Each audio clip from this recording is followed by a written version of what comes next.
వేదికపైకి రావాల్సిందిగా ఆహ్వానిస్తున్నాం. అదేవిధంగా హెచ్ఆర్ఎఫ్ రాష్ట్ర అధ్యక్షులు మన భుజంగరావు గారిని కూడా వేదికపైకి రావాల్సిందిగా ఆహ్వానిస్తున్నాం. గోడం గణేష్ గారు ఆ డిమాండ్ వైపుగానే మన ప్రయాణం కొనసాగుతుంది.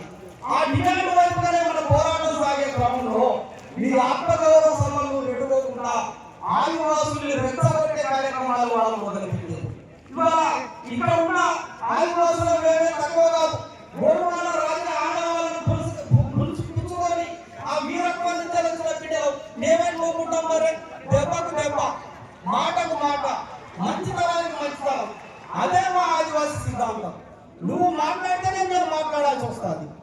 ఇవాళ ఈ సభకు వచ్చేటప్పుడు కూడా అరుణ్ కుమార్ సభకు రావద్దని కొన్ని ఆంక్షలు.